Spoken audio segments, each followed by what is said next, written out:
Um, Kids reacted well. It was a good practice today. So looking back a little bit at the Weber game, there's a lot of bright things to look at, a lot of good things, a lot of things to work on, obviously.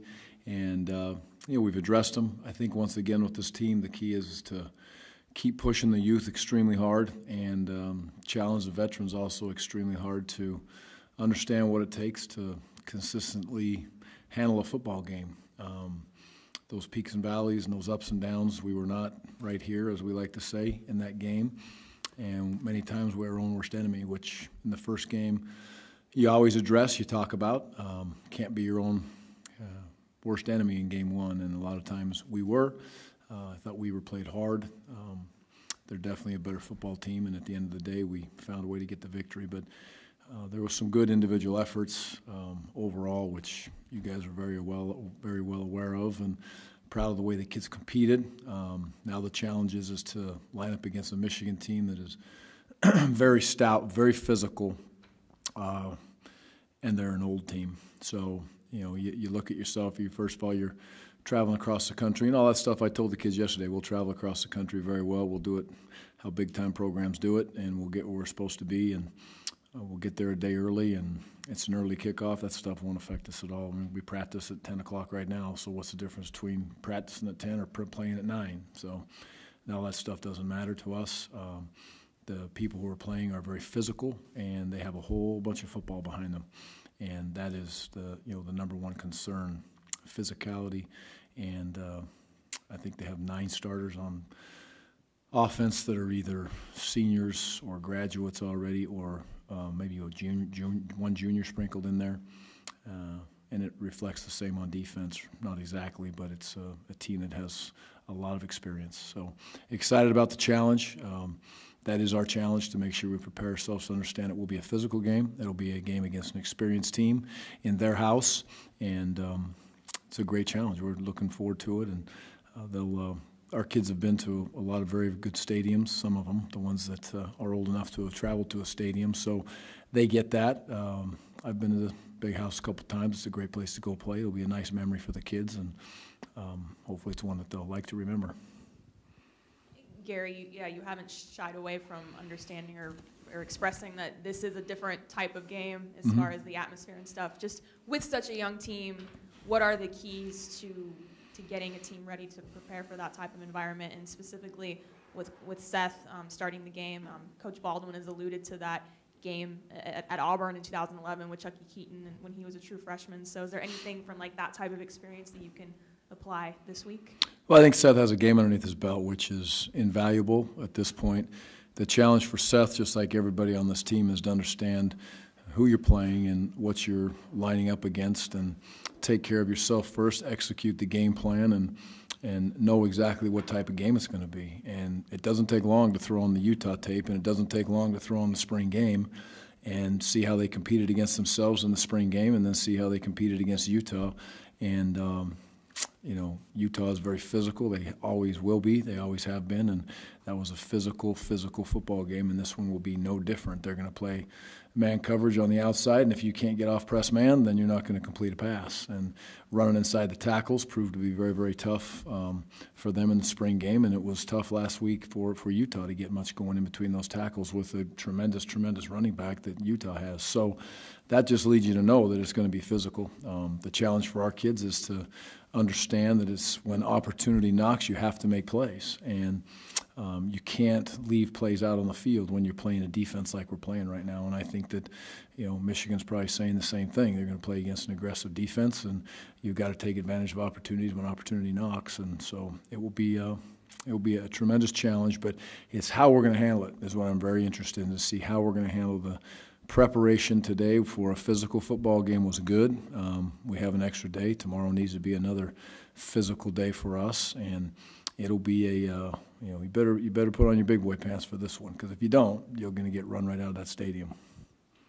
Gary, in your past, have you coached against or encountered Coach Harbaugh very much? And if you could, maybe some of your thoughts on him and what he has in front of him taking over at Michigan.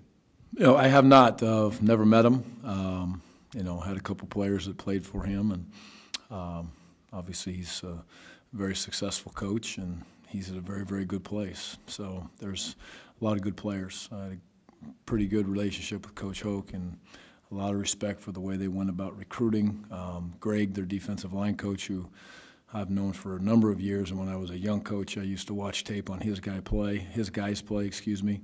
They play the right way. Pad level technique, fundamentals, tight hands, toughness. So I got a ton of respect for the way that defense is coached and the way that they play. And my eyes are always drawn to those defensive linemen. But crossing paths with Coach Harbaugh, I have not crossed paths with him at all. Coach, can you comment on the play of some of the freshmen in the secondary in this first game? Cyril was not necessarily a freshman, Yep. but Dakoud seemed to be right on the very opening play, that trick play that Weber State wanted to run. How do you think these guys did? Good. So Cyril would be the first one that would jump out at me. His ability to play at a high level, I thought he tackled well. He was physical. He was in the right spot. He was a very good communicator. Tristan will continue to grow into the spot. He made some nice plays. Overall, in coverage, he was in a pretty good spot. Has some things he wants to work on and needs to work on, and he will. But it was a good start. In the back end overall, I would say Justin was very solid. Justin's played the most out of anybody back there, I guess, besides Larry, and I thought Justin was physical in his nature, the way he played. And they're going to need to, in this game, their communication. There will be shots taken down the field. There will be double moves. There will be probably a trick play sprinkled in there every once in a while, and then they're going to kind of have to come down very, very heavy in the physical nature of the run game that Michigan throws at you. So it'll be another great challenge. But as we say, we're guaranteed we get a 12-round fight this year, and round one's over with. And I thought that the DBs did a good job of allowing us to be able to get a win in round one. So we'll see what round two brings. And back to preparation for a game like this, youngest team in the nation. We've heard all these different things about your team's youth. Can that be a positive going into such an environment, kind of an ignorance is bliss type of deal? I think it's, now I don't worry about them really handling emotionally going into this game and going on the road, especially because they have a game underneath their belt. I think they'll be okay in that area. We had a long team meeting last night discussing a lot of things, and there was some young men that, quite frankly, got challenged. And anytime we're going to challenge anyone in this program, I challenge myself first, and the coaches second, and the kids third. And we need to force ourselves to continually work on growing up and not become complacent in any way, shape, or form. Watch how I practice. Watch how I prepare.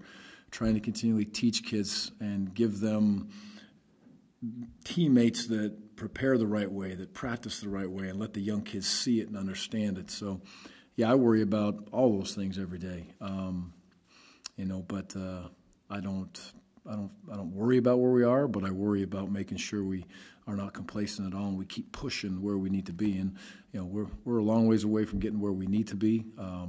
But I like the challenge that's in front of us, because we're going to sit here a week from right now and we're going to be able to say, we know how physical that team was, and can we stand up to that physicality? And that's going to be a really, really, really interesting question with this young team to see, because there's no surprises. It's not going to be a surprise what Michigan wants to do.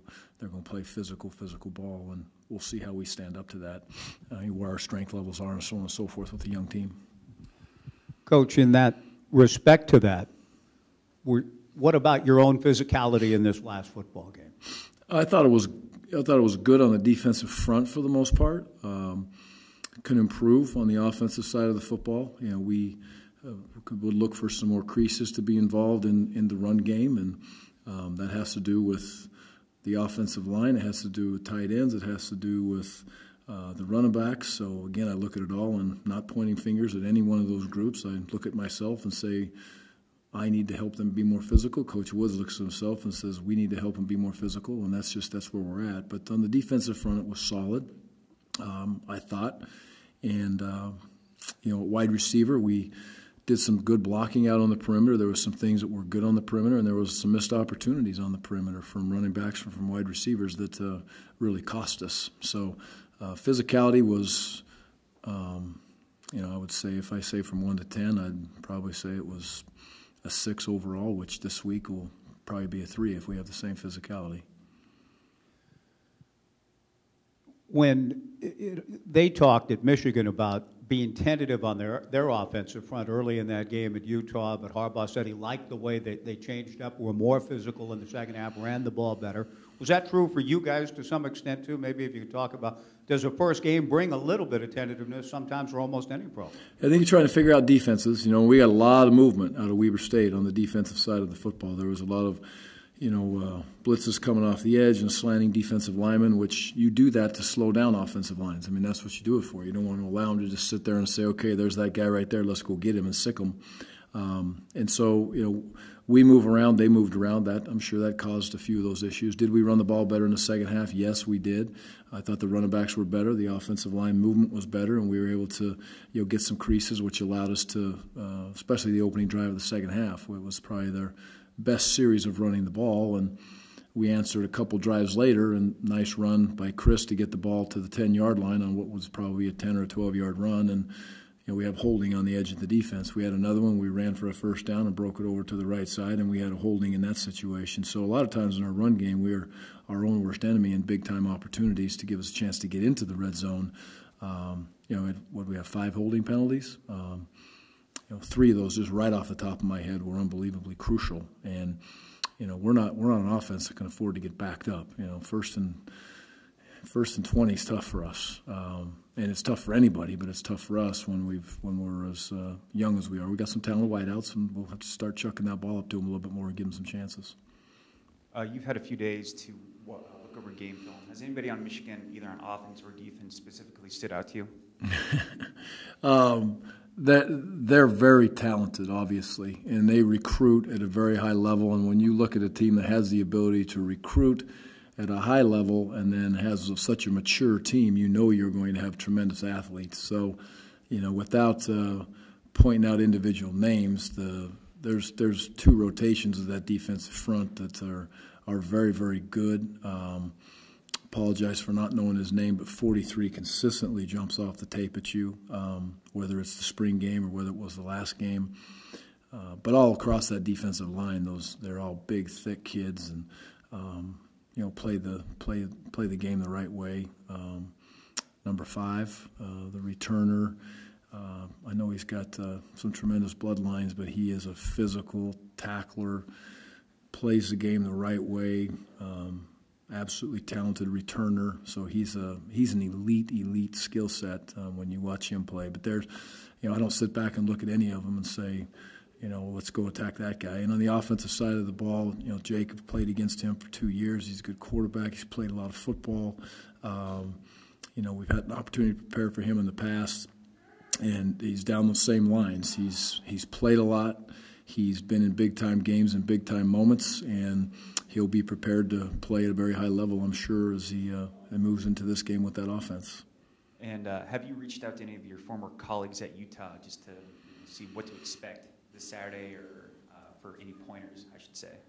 No, not really. It's pretty clear and cut dried on the tape of exactly what's out there, and I communicate with somebody on that staff probably once a week, regardless of the time of year it is. But there may be a discussion but there's not going to be any secret surprises. You're going to look at Michigan, and that's the way they like it for sure. On the defensive side of the ball, yep, this is who we are.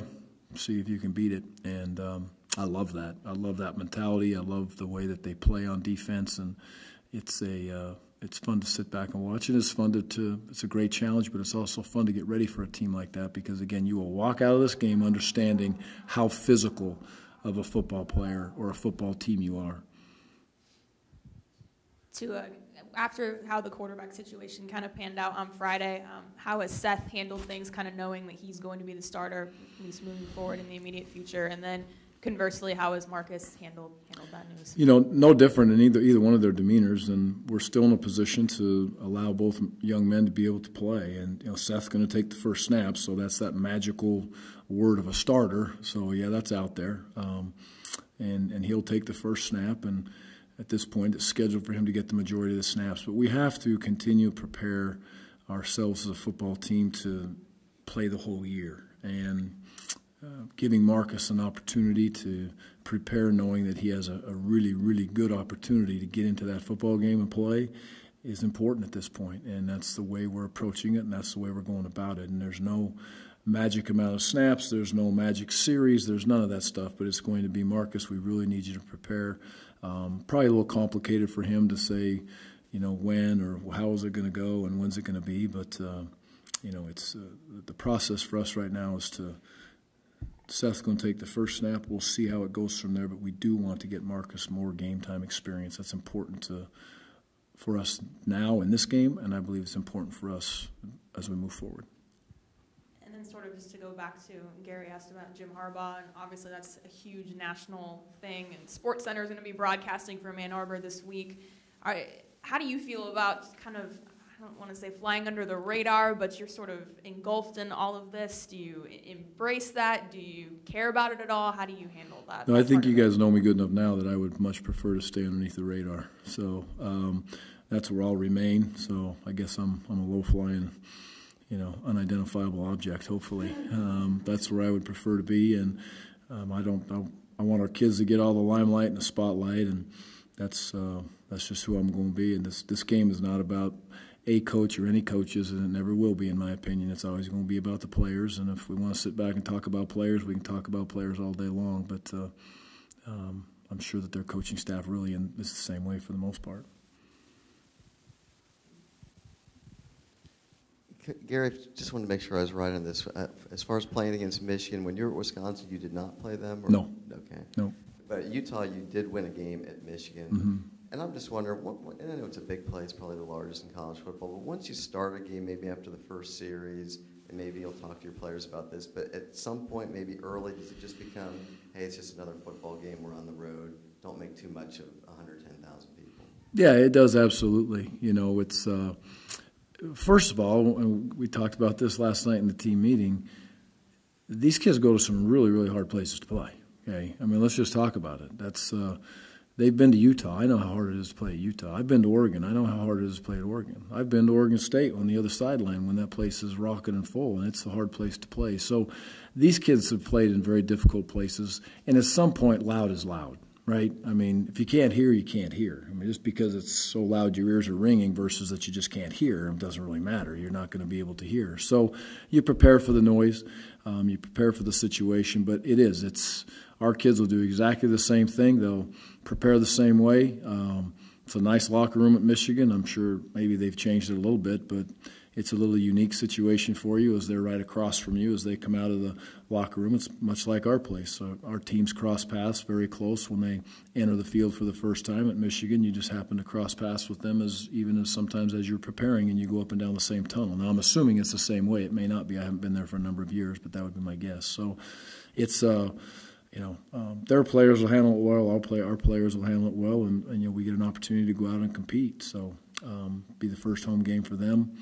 It's a crazy loud place all the time, no matter if they're winning, if they're losing, if they're wherever it is in the game.